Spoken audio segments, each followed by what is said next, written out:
عند الناس. البياض الممدوح هو الذي يكون مشربا بحمرة، كما كانت أمنا عائشة رضي الله تعالى عنها وأرضاها الصديقة بنت الصديق المبرأة من فوق 7 سماوات عليها رضوان الله تعالى، كانت يلقبها صلى الله عليه وسلم أو ناديها بحميراء. حميراء تصغير حمراء، وليس تصغير حمارة كما يقول هؤلاء الزنادقة سبابة الصحابة عليهم من الله لعائنه المتتابعة. هذا كافر، الذي يطعن في عرض الصديقة كافر خارج عن ملة الإسلام.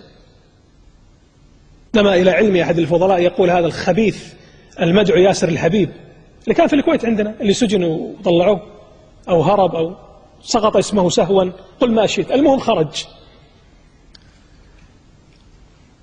يقول الآن البارحة وقبل يوم أو يومين وعايش في لندن الآن، يحتفل مهرجان ليلة 17 من رمضان، يقيم احتفال. لماذا؟ احتفال بيوم موت عائشة. انظر إلى هذا الضلال المبين، انظر إلى هذه الزندقة والخبث، انظر إلى هذا الإيذاء للحبيب صلى الله عليه وسلم، كيف يؤذونه في زوجته وفي عرضه. ثم يدعي هذا الخبيث ومن كان على شاكلته من الزنادقة هنا في الكويت وخارج الكويت، يدعون أنهم ينتسبون إلى آل البيت وأنهم يحبون آل البيت، ثم يطعنون في عرض الحبيب صلى الله عليه وسلم ويرفعون الشعارات عائشة في النار.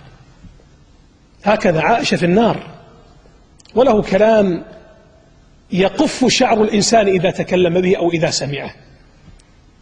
هذا لا شك أنه كافر خارج عن ملة الإسلام، ومن رضي بحاله كافر خارج عن ملة الإسلام، لا يقبل الله منه صرفا ولا عدل، ولا أتردد في قول كافر. نحن لا نكفر إلا من كفره الله ورسوله، وهذا لا شك أنه كفر بواح. فقد اتفق العلماء على أن من كذب آية أو حديثا كفر بإجماع الأمة. الله عز وجل يبرئها. 10 آيات أنزلت في سورة النور يبرئها مما رماها به الأفاكون المبطلون، ثم يأتي هؤلاء الزنادقة يقولون لا، كفرت وارتدت وهي في النار، كما يقول هذا الخبيث ياسر الحبيب، الذي أسأل الله تبارك وتعالى أن يجعلها ساعة إجابة في هذه الأيام، أن يشل لسانه وأن يشل أركانه وأن يرينا فيه ومن وافقه عجائب قدرته، إنه ولي ذلك والقادر عليه. لذلك مصيبة كارثة طامة، وأن يأتيك أناس من يدافعون عن هؤلاء، يقول لا يا أخي الوحدة وطنية. أي وحدة وطنية يا حبيبي؟ ما الذي بقي من ديننا إذا جوزنا الطعن في الصحابة؟ لن يبقى عندنا شيء محترم. ترضى أحد يتكلم في أمك؟ أتقبل أن يطعن طاعن في أمك؟ مستحيل. لو نما إلى علمك أن شخص في أقصى الدنيا أرسل إليك إيميل يشتم أمك، ماذا تكون ردة فعلك؟ تكاد أن تنفجر. لو كان الأمر متاحا لك لذهبت إليه في أصقاع الدنيا ولقلبت الأرض على رأسه، فكيف والأمر ليس في أمي ولا أمك ولا جدتي ولا جدتك، في زوج الحبيب صلى الله عليه وسلم التي توفي ورأسه بين صدرها ونحرها. يأتي هذا الخبيث الزنديق ومن وافقهم بعض أعضاء السنة يدافعون عنه، يقول لا، حرية شخصية. الطعن في الصحابة وأمهات المؤمنين حرية شخصية، ولذلك قلت ذلك مرارا وتكرارا وقاله من هو أفضل مني، أن الطعن في الصحابة خط أحمر مقدم على كل شيء، مقدم على العرض، على القبيلة، على العائلة، على الجنسية، على الوطنية، على الأرض، على كل شيء مقدم عرض الصحابة وأمهات المؤمنين. أرواحنا وأعراضنا ودماؤنا وأموالنا وأهلنا فداء لهم رضي الله تعالى عنهم وأرضاهم، لأنهم ببساطة ما نحن فيه الآن من خير، أصبحنا موحدين وننعم بهذا الدين العظيم وقراءة القرآن في الصباح والمساء، كل ذلك بفضل الله أولا، ثم بفضلهم ثانيا. من الذي أوصل؟ لا يكون أوصل هذا الدين بس الطبرسي ولا الطوسي ولا الخميني ولا خامنئي ولا، من الذي أوصل هذا الدين؟ ومن الذي حفظ هذا الدين؟ ومن الذي فتح الدنيا؟ ومن الذي أخرج العباد من عبادة العباد إلى عبادة رب العباد؟ من؟ هم في تاريخهم القديم والحديث ما فتحوا سنتيمتر واحد، سنتيمتر واحد ما فتحوا من الدنيا، بل على العكس طيلة تاريخهم الأسود المظلم كانوا شوكة في خاصرة هذه الأمة في القديم والحديث. لكن مشكلتنا أمة ما تقرأ ولا نعتبر من التاريخ إلا من رحم الله. اقرأوا أيها الإخوة، اقرأوا تاريخكم القديم والحديث حتى تعرفوا موقف هؤلاء، حتى يتبين لكم الصادق من الكاذب، حتى يتبين من الذي ينصر الدين من الذي يكيد للدين. لذلك أقول وأوصيكم بدعائكم قبيل الإفطار ودعائكم في السجود وفي الثلث الأخير، أوصيكم وأحملكم هذه الأمانة، أقل شيء نقدمه نصرة للصحابة ولآل البيت ولأزواج النبي، أقل شيء نقدمه أن ندعو على هؤلاء الطاعنين، أن ندعو عليهم، لأنهم تجاوزوا الحدود بكثير. والله أن الذي يقوله هؤلاء من أمثال ياسر الخبيث وغيره من أعضاء مجلس الأمة الآن وغيرهم هؤلاء المتطرفين، والله لا يبلغ عشر معشار الذي قاله أبي بن سلول، لا يبلغ عشر معشار ما يقوله هؤلاء. أبي بن سلول رأس المنافقين، طعنه في النبي صلى الله عليه وسلم وفي صحابته وآل بيته وأمهات والله لو جمعناه كله، بل لو جمعنا كلام أبي جهل وأبي لهب وأمية بن خلف وجميع الكفار والمنافقين لن يبلغ عشر معشار ما يتفوه به هؤلاء الزنادقة.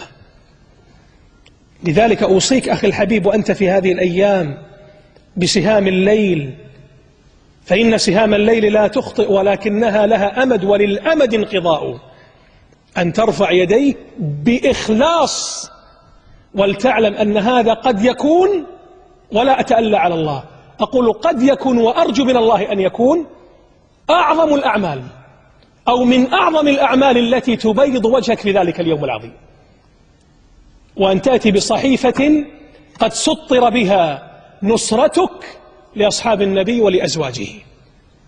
ارفع يديك وادع على هؤلاء، فإن الله يقول في كتابه الكريم: إن الله يدافع عن الذين آمنوا، إن الله لا يحب كل خوان كفور. يظن هذا الحشرة ياسر الحبيب، هؤلاء الحشرات يظنون أنهم سيسلمون من عقوبة الله تبارك وتعالى. لا والذي رفع السماء بغير عمد. إن الله يدافع عن الذين آمنوا.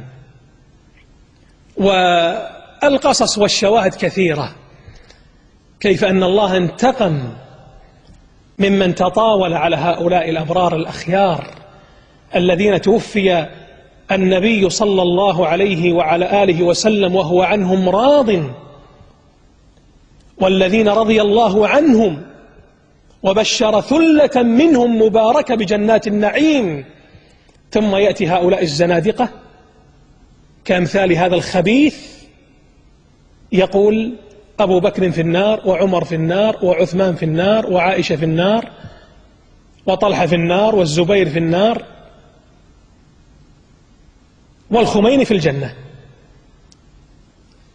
والطوسي في الجنة، وابن العلقمي في الجنة. شوف سبحان الله كيف يتبعون الشيطان ويعارضون كلام الرحمن. إذا لذلك أوصيكم، وهذه حقيقة غصة في نفسي وفي نفس كل مؤمن، أوصيكم إخواني بالدعاء والإلحاح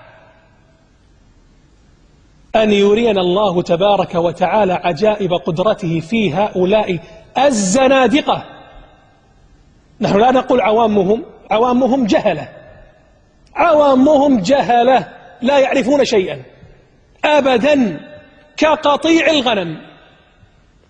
نسأل الله أن يهديهم وأن يبصرهم، نرجو الهداية لكل أحد.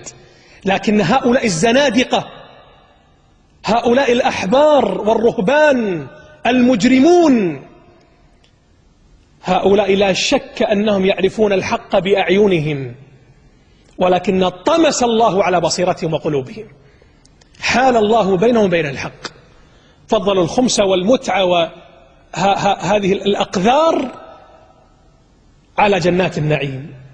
لكن نقول لهم الموعد في ذلك اليوم العظيم، الموعد عندما تكشف السرائر وتنشر الدواوين ويؤتى بهؤلاء الذين ليس لهم عند الله من خلاق، ويوقفون في محكمة أعدل العادلين، فيكون خصمهم من؟ أبو بكر وعمر وطلحة والزبير وعائشة، وقبل ذلك سيكون خصمهم سيد ولد آدم صلى الله عليه وسلم. هل يرضى نبينا أن يشتم أصحابه أو أن يطعن في عرضه؟ أبدا. لذلك أخي الحبيب أوصيك ونفسي بالإلحاح تحت خطين: ألح على الله كما تلح عليه في قضاء حاجة من حوائجك، ليكن هذا أعظم، هذا أقل ما تقدمه لأولئك الأخيار الأبرار، ووالله فيه رضا لله تبارك وتعالى. نعود مرة أخرى وأحاول أختصر الكلام في سيرة هذا الإمام الكبير، الإمام مالك عليه رحمة الله، الذي جرنا حتى لا أنسى عندما قلت كان يلقب النبي صلى الله عليه وسلم عائشة رضي الله تعالى عنها حميراء. هذا ليس تصغير حمراء، ليس تصغير حمارة، هم عجم لا يفهمون اللغة العربية وأبعد الناس عن فهم اللغة العربية، إنما المقصود حميراء تصغير حمراء، لأن وجهها كان أبيضا مشربا بحمرة، وهذا البياض الذي يكون فيه الكمال. أما البياض الذي يكون فقط بياض يعني ناصعا غير مشرب بحمرة، هذا يذم ولا يحمد. فالإمام مالك رحمه الله كان كذلك بياضه مشربا بحمرة.